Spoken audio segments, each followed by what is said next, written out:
right, the time is now 6:43 on your Monday, and we are talking top issues with Mayor Gina Ortiz-Jones. She's here live with us in the studio this morning. Good morning, ladies. Good morning. Thank you for being here with us, Mayor Jones. We want to talk first of all because we saw a lot about it. City Council recently voted to move city elections. Yeah. So, talk about, we know you've said many benefits toward that. Do you feel it will affect other elections like school boards, and how do you feel it'll benefit, once again, our entire city?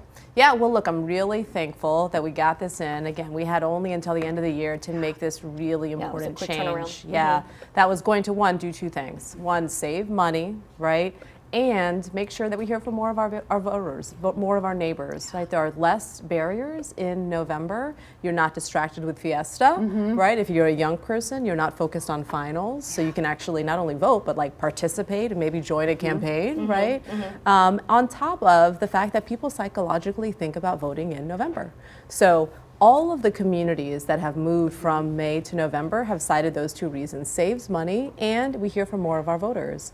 And I think just in my core, right, we had to get this done. I never want San Antonio to look backward, right?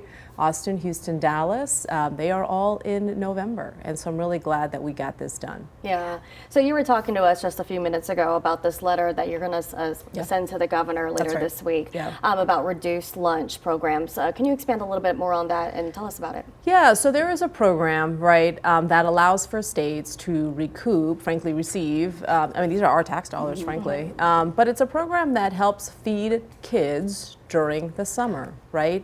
Free and reduced lunch, they get that during the school year. During the summer, that's not an option. And so there's a federal program. States, though, have to put in a little bit of money to pay for the admin costs to do that.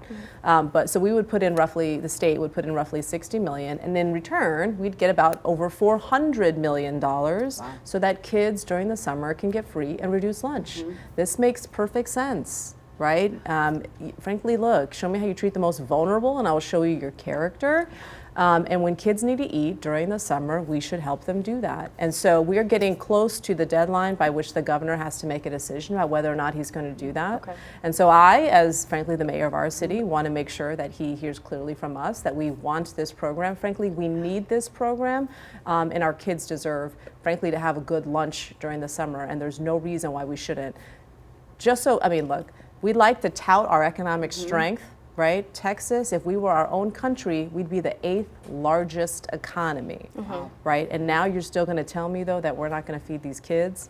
That's not right. So I want to at least, say I've done what I could do and sign off on that letter, and hopefully we get these resources for our kids. Yeah, especially since our largest district is Title I, second largest district. Well, absolutely. Yeah, well, and honestly, as a kid, I know why free and reduced lunch is important, because I needed it at one point.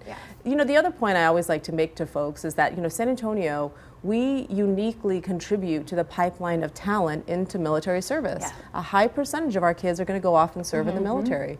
So we owe it to our community. Frankly, we owe it to our country. If we are not raising enough healthy, academically prepared kids, it's a national security issue.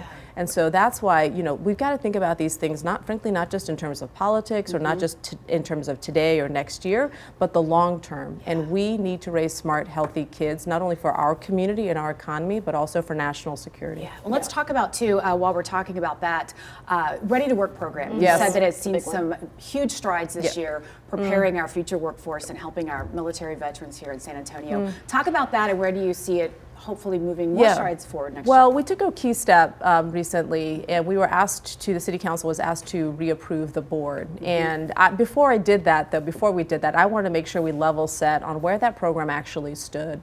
So I asked the staff to provide us a briefing. And frankly, the numbers were not great, right? I've been very, critical for this program because I know it's important, right? We're not just kind of being sticks in the mud to be sticks in the mud. We want this investment to really pay dividends in the way that our neighbors and taxpayers deserve. So they laid out the data, one program in particular, the incumbent worker program. This is essentially where we, frankly, help pay companies and they provide promotions, quote promotions, to their folks. However, we're paying hundreds of thousands of dollars, and some folks were getting a promotion of less than 50 cents.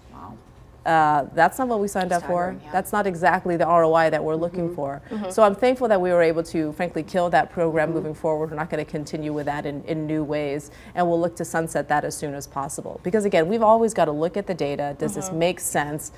Because at the end of the day, there are other things we could be investing in. Yeah. Right? So it's been a few weeks since we talked about Project Marvel, and we're seeing reports saying the city is planning to hire a staffer for that development of the sports district. What exactly will they be in charge of if you decide to move forward with hiring someone? Well, so not surprisingly, right? That's a huge project, and so there's not anybody on the city staff that can do that full time because people on city staff have full-time jobs.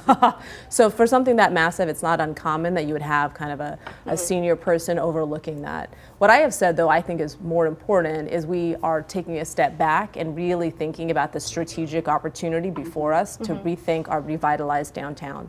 We know growth is coming. We're going to see a city the size of Austin join our community by 2050. Wow. On top of, we're going to spend about $1.4 billion in public money, right, between the arena, the infrastructure around it, and by the way, don't forget that baseball stadium, whose term sheet is also still non-binding. So we've got to make sure, hey, let's have a good idea. How much housing do we want down there? How much walkability? How much green space? Those are the things we need to be thinking about. So it's not just managing the project, but we've got to make sure, hey, these are the things that we want as we think about our downtown. Yeah. All Mayor, right, thank you. Thank you Thank you so all. much for Happy being here. holidays. Happy Merry holidays Christmas. to you. We look forward to seeing you in the new year. Take care. All right, stay with us. We'll be right back. Paul?